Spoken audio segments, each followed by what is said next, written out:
სახელოვნებო ფესტივალი მომავლის ვარსკვლავები 2014 თბილისში გალა კონცერტით დასრულდა. სპეციალურმა ჟიურიმ ფესტივალში მონაწილეობისთვის 700-მდე მოსწავლე მუსიკალური და სახელოვნებო სკოლებიდან შეარჩია, მათ შორის პატმის ზაქარია ფალიაშვილისა და ბალანჩინის სახელობის სკოლების აღზრდილებიც იყვნენ.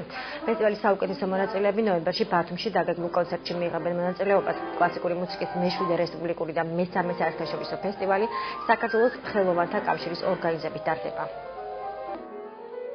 მთელი ერთი თვის განმავლობაში შესარჩევი ტური მიმდინარეობდა და უმკაცრესმა ჟიურიმ, რომელიც დაკომპლექტებული იყო ძალიან მაღალი რანგის მუსიკოსებით, პროფესორ-მასწავლებლებით, მოგცა საშუალება გამოგვევლინა საუკეთესოთა შორის საუკეთესო. მე ძალიან ამაყრია, რომ ამ კონკურსის ლაურეატი ვართან არაერთი წელს მე-13 მივიღე რესპუბლიკურ კონკურსში მონაწილეობა, ასევე ითით რომ ეს კონკურსი არის საერთაშორისო მასშტაბის და თურქეთშიც ხშირად მონაწილეობ ამ ფესტივალში.